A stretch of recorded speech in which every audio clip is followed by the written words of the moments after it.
What's going on, everybody? Welcome back to episode 4 of Bound to Improve. My name is Lennon Eller. And I'm Chris Pound. This week we decided to read Meditations by Marcus Aurelius. And before we jump into the summary of the book, we wanted to hit on our implementation from the book Straight from the Gut by Jack Welch last week. So, Chris, if you want to kick us off. Yeah, so my implementation was to just be able to make decisions quicker. And so, was I able to do this? Yes. And I guess what was my biggest takeaway from being able to make decisions quicker? It really was just the fact that I didn't have to sit there and ponder the decision I wanted to make. I made a decision in 30 seconds or less. Someone asked me if I wanted to do this, yes or no. And that really kind of lifted some anxiety off of me, just being able to be confident in my answers and in my choices and in my ability to make the right choice. What about you? Well, first, before we go on real quick, I don't want to put you on the spot, so you don't have to answer this at all. But two follow-up questions to that. One, can you give us an example or two of how you made a decision quicker? Like, what was the mental framework behind that? And two, how will you continue moving this forward? Again, you can answer one or the other, or we can just move right Yeah, on. no. Real quick here. One of them was I've got a really hard time with procrastination. And so I had an essay that was due and I know it was due. And right then and there, I was like, I'm just going to do it. I'm just going to crank it out. I'm going to do it all. And then I'm going to do this rough draft. Then I'll wait a day and I'll go back and look through it. And so just having the ability to control yourself and control your mind and push yourself into the decision that needs to be made, but ultimately that you struggle with that decision. So I guess looking forward on decisions of that sort, it'll really help me when it comes to schoolwork. Just do it. Regardless of the difficulty, just do it. It's got to be done regardless. So quit sitting around and thinking, oh well, I could be doing this or I could be doing that. Just do what needs to be done, and then you can have time for those other things. That's good. Like you're going to make a decision and get it done according to when you said you were going to get it done. That's good. Moving on to mine. Mine was the more take charge in one of my meetings in work, and kind of lead the whole presentation as a walkthrough and just try to work that presentation muscle getting out there. Overall, it went okay. I definitely need to work on the ability of taking the science and converting it to an art to be able to have the other people understand what I'm presenting and the reasons behind that. But overall, the conversation fostered a lot of collaboration and questions that helped us better the application we're using overall. So it's definitely a muscle that's going to have to keep being worked in the future. Yeah, I guess a question for you: were you confident in your abilities to be able to lead a group of that magnitude, or were you kind of like worried? I wouldn't say I was confident. Um, I know my stuff. I know the science behind everything I was doing, but kind of going back to that art form, I need to figure out how I can master that art form and really proclaim to them and explain to them in a way that everybody understands as someone who has no idea the details of that application that I was working on, if that makes Okay. sense. Yeah. Let's jump right into this. Who is Marcus Aurelius? Yeah. So before we get into who Marcus Aurelius was, real quick, after listening to this episode, if you want to go grab this book, be sure to grab a book with the annotations at the bottom. This is an extremely difficult read, and some of the interpretations were hard to interpret. So we just wanted to give that warning before jumping into it. So who was Marcus? Marcus Aurelius was born in AD 121, and he eventually became the 16th emperor of Rome, who he reigned from about 161 to 180 AD. Despite his emperor title, he's renowned for his deep commitment to philosophy, especially Stoicism. Marcus frequently emphasized that everyone, even as an emperor, must accept that the hand that is dealt to them in life. So he was raised in a wealthy family due to his family's close ties with the imperial court. His father died young, so he's really brought up by his grandfather. And his education was of a typical well-born Roman. He got professional teachers, philosophers, etc., to come to his house and teach him everything that he needed to know. And then his connection with the imperial household really solidified when he was married to the daughter of the Emperor Antonius Pius, which was the emperor before Marcus. Together, they had about 13 or 14 children. However, only 5 daughters and one son survived. The one son would eventually become the future emperor of Rome, and his name was Commodus. As emperor, Marcus was really known for his hard work, and he performed several reforms, including expanding child support for poor families, enhancing the judicial powers of the Senate, creating a new civil service department. However, throughout his reign, he was really struck by significant challenges, including intense wars coming from a whole bunch of different regions and a devastating plague. However, Marcus is most known for his personal writings, which are deeply reflective and self-advisory, which is what this book is about. This book is separated into 12 notebooks, which are all just different journal entries. And it's a lot of, it's written for his self-improvement and offers a unique insight into his mind of his philosopher / emperor role. And he used a lot of Stoic principles to guide him. So before we continue about like the main themes of the book, I just talked for a little bit. Chris, do you want to give an overview of Stoicism? Yeah, absolutely. From my understanding, it is just being able to control what you can control, right? Realizing that there are a lot of things out of your control, and to be able to really tone in to your mind and your abilities, you'll really be able to improve your way of life, whether that's health, spiritual, or just about anything from that aspect, really. Do you have anything else you want to add on that? Yeah, so Stoicism kind of divides philosophy into 3 branches. You got your logic, physics, and ethics. Marcus really focused on the ethics part, and he didn't really put that much emphasis on the logics and physics, even though he was aware about them and knew some subtle things. He really focused on the ethics aspect. So, yeah, I think this is a great time to go into like the main kind of parts or themes that we kind of pulled out of the book, which were death. There were really 4. Which was, the first one was death. He talked about death a lot. The second one was anger management, whether it's dealing with people or just anger in general. The third was being able to control yourself, your mind. Again, going back to the Stoic type of thing, and then the whole nature. He hits on nature a lot, and so in regards to nature, things are out of your control, and they're in nature's control, and so you kind of just have to take what nature gives you, and it's like playing the cards that you were dealt. Is kind of how I was able to interpret it. Yeah, awesome. Do you kind of want to dig into each of those a little deeper as well before we move into our key takeaways? I guess my biggest one would probably be the death factor. On pretty much throughout the entire book, he emphasized that, a day that goes by, you're one day closer to death, and you never know when that death day is. So there's no reason to even worry about what's happened in the past, because right now is the only thing you can focus on. Right? You can't even really worry about the future because tomorrow you could die. So he had the idea that you need to live like you are going to die tomorrow.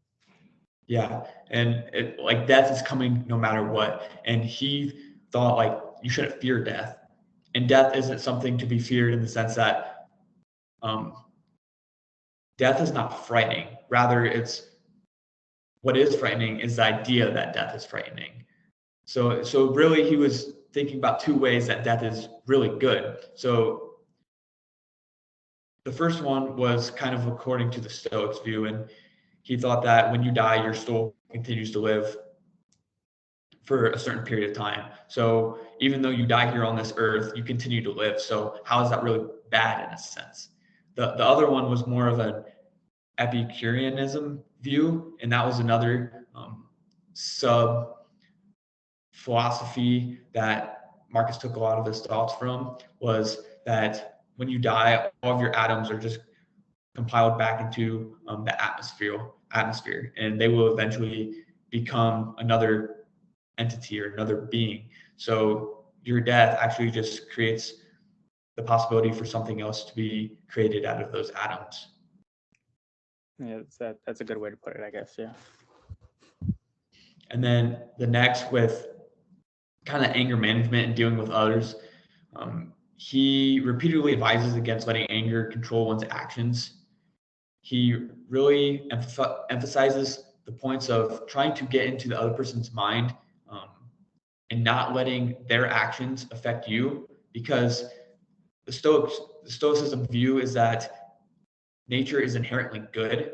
So even though people do bad things, that's just part of nature. And since it's good overall, then it's not really impacting you negatively. So you shouldn't take it as negative, if that makes sense. Yeah. I guess one thing that comes to me when it's being able to control your inner self and your command center, a very interesting thing that stuck out to me was he, in one of the books, it mentions, okay, my son, he's hurt. Is he going to die? No. Right. It's the first thing that came into his head. Just being able to understand what's going on and then go to the next step. Right. We have a really crappy harvest. Okay. Are my people going to die? And if not, okay, well, let's backtrack here and let's work things out among people and continue to grow the community, I thought.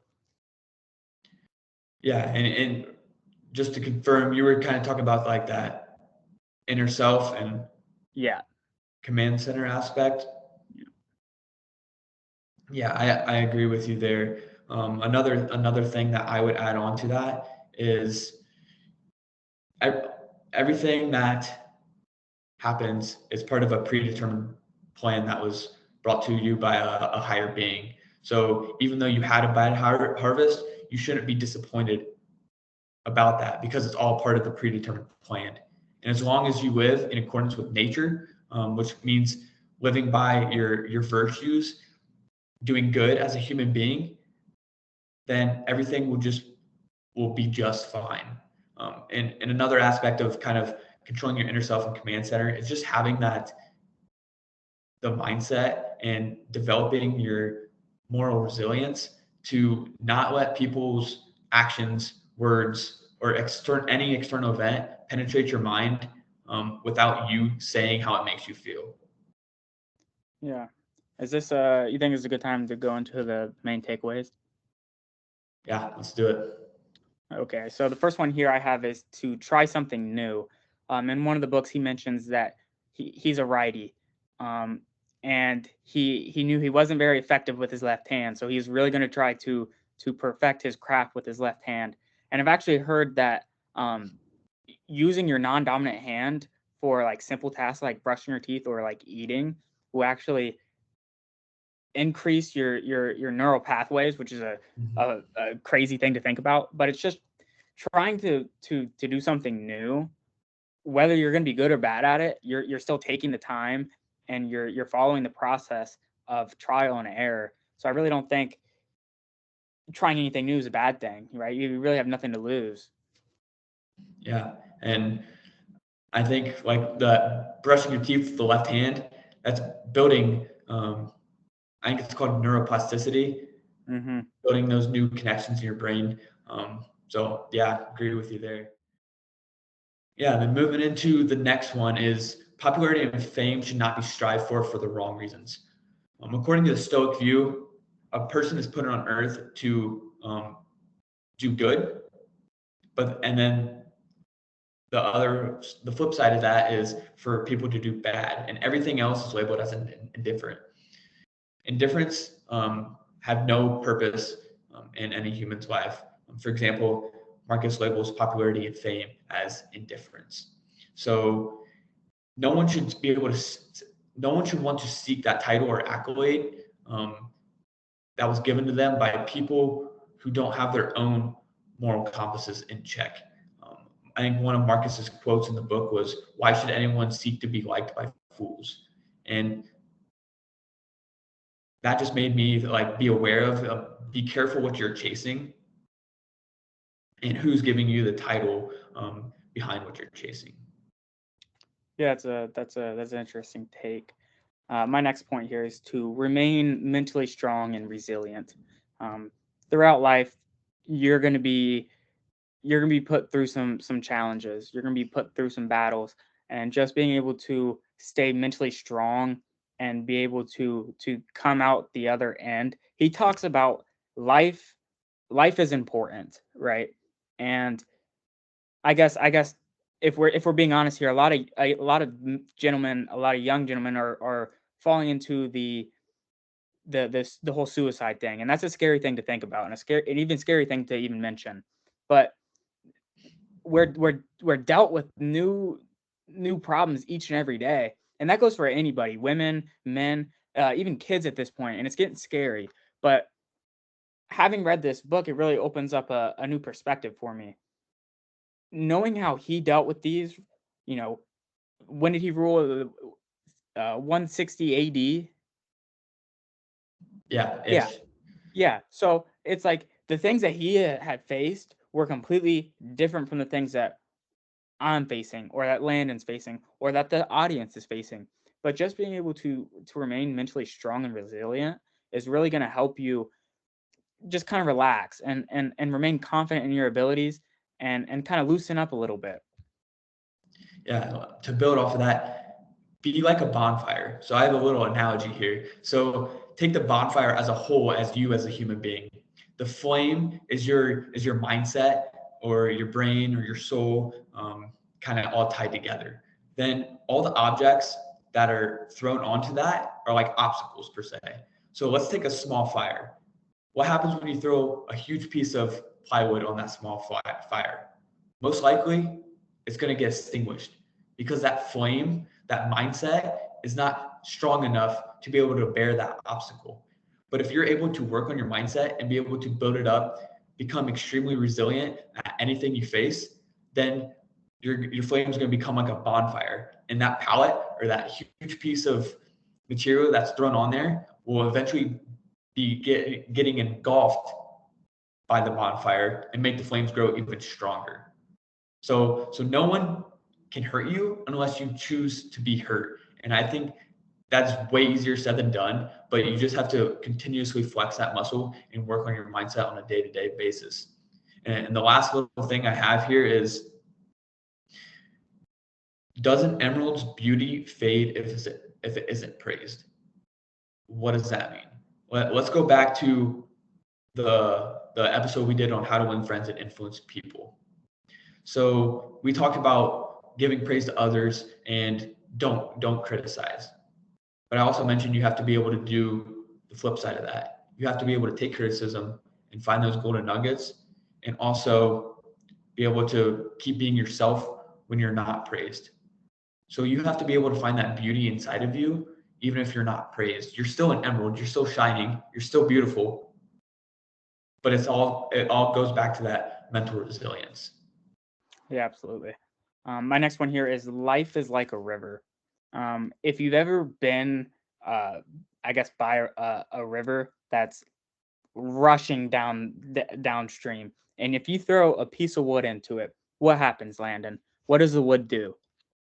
It disappears out of your sight. It goes. The wood is gone, right? And that's kind of how life is, right? When something is brought into perspective, it's thrown into the river. Okay. At some point or another, it's gonna go, right? That's when you just move on to the next thing. And so that's just that kind of goes back on the thing that, like, you just have to be mentally strong and resilient and be able to move forward with your life and with the people in it. Yeah, because as soon as it's coming into your view, before you know it, you're going to blink and it's going to be out of your view, out of your life, into the past, which you don't have control of anymore, as you only have the present. Yeah, so the next point I kind of had was, never break a promise. And me and Landon kind of had different viewpoints on this. To me, it's like, if you promise someone to do something, you do it. On the flip side of that, don't look for anything from that person, right? Don't do something for someone looking or seeking for validation or reward. Like Landon mentioned earlier, fame isn't all that it's led up to be. I mean, I guess it kind of goes with the fact that, would you rather be rich or famous, right? Obviously, you'd rather be rich. Some people think it'd be nice to be famous, but you have all those other things that you have to worry about when you're famous: what you say, how you present yourself. And so it all kind of ties back into the whole, I guess the whole book kind of ties into itself. Throughout the book, it kind of just continued to build on top of everything that was already previously mentioned. Yeah, and I kind of took a different perspective on that. So how I interpret what Marcus was saying there was, don't break a promise against your own principles, meaning that, like, going back to that mental resilience, if opportunities come your way to partake in things that aren't necessarily in accordance with how you think you should be living your life, then you should not break that promise to yourself to go against those principles and kind of violate your moral code. Yeah, and then just kind of build on top of that, you can really see what type of person someone is solely by the principles that they follow. When people are faced with adversity and they deal with struggles, they go back to their core foundation, which is the principles that they are engraved in and that they follow every day. And if someone has really, really bad principles that they follow, those are the type of people you don't want to associate with, I think. Yeah, awesome. Do you have any other points before we move into the implementation segment this week? I think from my side of things, I think I'm good. Do you have anything you wanted to add? Nope. Let's get right into the implementation. Alrighty. So mine for this week was not to let external events dictate my mental state. I feel like too often negativity is all around me, all around Chris, all around everybody, and it's too easily persuasive in my mind to allow it to dictate my mood. So what I'm going to try to work on is whenever a negative event occurs, I'm going to try to just let that thought be there and not take any feelings out of it. So kind of building that mental resilience, and I'm gonna see how that goes. That's a good one. That's a really good one for you. Mine is to, when I wake up, get out of bed. Don't sit there on my phone. Don't sit there pondering what I'm going to do today. He even mentions this in the book. At dawn, when you're reluctant to get up, have this thought readily available: I have work to do as a human being, and that's what I'm getting up to do. Right? I think a lot of time is wasted in the mornings when when you just don't get up. Right? You feel tired. You feel lethargic. If you get up, you drink some water, you get ready to go, I think you'll really be able to have a better day. And so, I'm not saying I've had bad days in the past, but I definitely haven't had as productive days I'm not saying that I've had bad days in the past, but they're definitely not as productive as I would have liked. And so just having the idea that there are things that I have to do, regardless of what time it is, I'm going to get up out of bed and I'm going to start my day to have a great day. That's awesome. And I was listening to a podcast the other day, and one technique to kind of get you out of bed. One is your phone should not be by your bed. It should not even be really in your room. The second was, as soon as you wake up in the morning, get your initial thoughts together for the day, then count down from 5. As soon as you hit 0, it's time to go. So That's a good maybe try that in your implementation and let me know what you think. That's an interesting point I didn't think about. Count yourself down like you're kind of like a ticking time bomb, like you're just about to blast out of bed. Yeah, like the track gun just went off and you're running the 100-meter dash.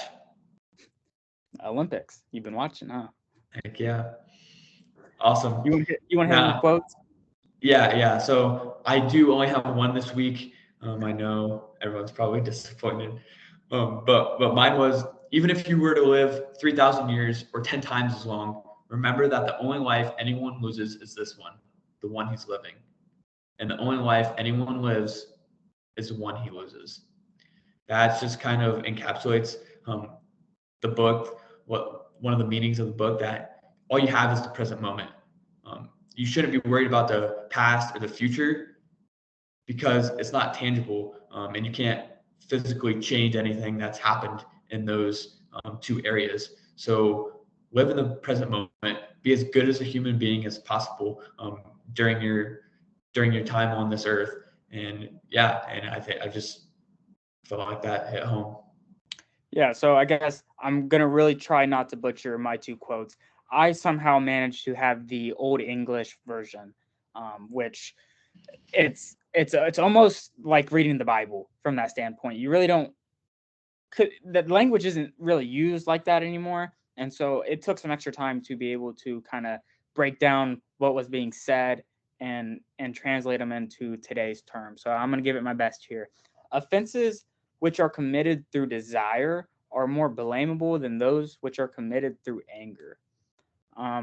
If you fall into temptation from yourself, that's more blamable than actions that you've done out of anger, which everybody makes a mistake of making a bad or decision or saying something that shouldn't be said when they're mad. And so I thought this was an interesting point where, if you're doing something for yourself just because you have this desire and you're hurting someone else because it's your desire, that's worse than doing something out of anger. The second one here is the best way of avenging thyself is not to become like the wrongdoer. So what does that mean? If someone commits a harmful act towards you, don't do what they did. That's not going to solve the issue, right? What they did, like I said, life is like a river. They threw the log into the river. It's gone, right? Why would you throw another one? Did you think two wrongs make a right? We've been taught that since day one. So those, especially the second one was probably my favorite quote from the book. Yeah, and I'm gonna just kind of add on to yours real quick. The second one, I feel like on top of that, Marcus also mentions a lot throughout the book. Show them in a respectful manner what they're overlooking or like what they're doing wrong. Also, he also mentioned like someone's breath who smelled. It might be a trouble to you, it might be a pain to you, but that's just the way they are. So you have to make them aware of it in a respectful manner to resolve that. The second part is any harm someone does to an individual part is not going to really matter. That goes back to kind of the whole and the part and the nature that encapsulates it all. The whole is naturally good. So you can have parts that are bad, just like how humans are bad. So if they do something wrong, but it doesn't affect the whole, then you should not take offense to it personally. And I know that's kind of confusing in an abstract concept, but once you kind of read through this book and it's kind of drilled home, then it might make more sense. Yeah, absolutely. I'll introduce the next book, and then I'll let Landon kind of explain what it's really about. The next book that we are going to read is Dark Horse by Todd Rose. Yeah, in this book, Todd studied men and women who achieved impressive success, even though nobody saw them coming. And these were kind of like trailblazers who set their own path. And what they got from their study was 4 elements of the dark horse mindset that will empower you to consistently make the right choices that fit your unique interests, abilities, circumstances, and will guide you to a life of passion, purpose, and achievement. So I just thought that was really fascinating. This book was actually recommended to me, who someone I think is a pretty good human being. So I'm excited to dig into that next week. All righty. But I think overall this was a good read. Just super important to make sure you get an appropriate copy. We actually had 2 separate copies. and his ended up being like 200 pages longer, just solely from the annotations at the bottom. So I've been told recently that look for the book that has the bird on it. I don't know if that has much meaning behind it, but there's one book that has a bird on the front page, and those are kind of the literature in those are like today's day and age. Yeah, I'm sure the listeners will definitely appreciate that. But so this wraps up our episode for this week. We just want to thank you guys all for tuning in again. Chris, you want to let them know how they can follow us? Yeah, we are bound to improve on Spotify, YouTube, TikTok, and Instagram. So be sure to give that a follow. And if you guys have any recommendations on books, or if you just have any interesting takeaways that you've had from these books, we look interested for those type of insights. Yeah, and be sure to read along next week. And yeah, thank you all once again. See you then.